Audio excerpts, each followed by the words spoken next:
President Trump declaring Liberation Day for Washington, D.C., announcing a federal takeover of the city's police force. This move comes without prior notification to local leaders and has already sparked a wave of protests and legal questions.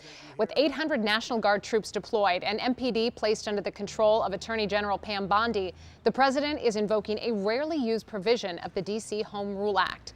Joining us now for analysis is CBS News Justice correspondent Scott McFarland. Scott, good to have you.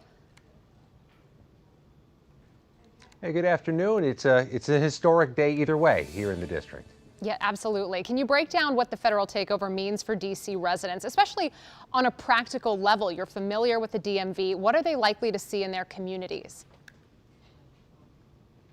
It's quite possible you do see visible federal agents on street corners, manning posts, walking along the mall. Eventually, not likely till later this week, you could see National Guard members out in neighborhoods, in communities throughout the district, northwest, southwest, northeast, southeast. But fundamentally, the question is, how long will this visible change last? And White House and congressional sources speaking with CBS News this afternoon indicate this is a 30-day mission that the Trump administration will try to exercise its powers despite home rule for about a month, which means this gets us into mid-September. But law enforcement analysts and Homeland Security experts, Simone, say it's hard to envision what the National Guard would do with so little training and experience in street policing. What's more, that their roles may be somewhat redundant to the 4,000 or so MPD officers and the 40-plus other police agencies manning posts in Washington, D.C., that this may be more manpower than is needed.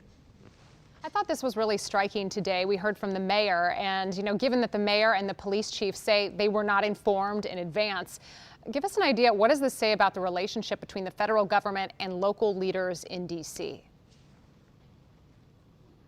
Yeah, that they did not get warning, advance notice is absolutely noteworthy, Simone. It also speaks a bit to how much communication is going on behind the scenes, as local law enforcement agents are supposed to be working side by side with federal ones. And if there's a lack of communication going on there may be some concerns about how well and how cohesive they're going to work together. I think, though, there's a more transcendent issue for our community, for our local neighborhoods, our local streets, and our local crime. If you have FBI agents, which we do, joining this initiative from the Washington, D.C. field office, if you have Secret Service and federal Homeland Security officers part of this mission out there monitoring for street crime, what part of their day job is being left behind? FBI agents in the Washington field office chase terrorists, child predators, gun running, drug running into Maryland, into Virginia. And there's concern that they may have their bandwidth shrunk by this new, even if just 30-day mission. One of the questions we got earlier today, in terms of future implications, could President Trump's move set a precedent for other cities or regions in the U.S.? Essentially, what would that mean for local control across the country? That very question came up in our meetings today as we talked about how to communicate this issue. Is it going to be something that people in Baltimore, people in Richmond, Oakland, San Francisco, Boston, New York may see coming to their neighborhoods next? What we saw with the National Guard in Los Angeles was instructive. The president used the National Guard against some local wishes to protect courthouses, federal buildings, a different type of mission because he didn't have the same type of powers he has over the D.C. National Guard. Famously, the president can call them up. He was accused of slow walking them on January 6th during the Capitol insurrection. It's possible he tries to go into other communities and make use of National Guard in different ways, but it would seem their missions would be more limited, that his unique power exists here in our community and our community alone.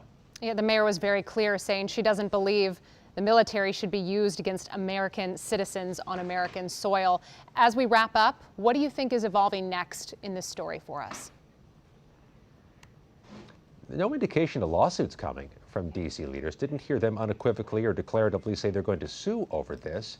I was waiting to hear if they're going to foment a legal challenge to try to stop this, which means we may just be watching the clock. One Homeland Security expert told me today, best case scenario, the National Guard is idle, sitting on corners with little to do, and they go home in 30 days, and nobody's worse for the wear. Boy, remarkable moment, not only in D.C. history, but in our nation's history as well. Scott McFarland reporting for us tonight. Certainly appreciate it. Thank you.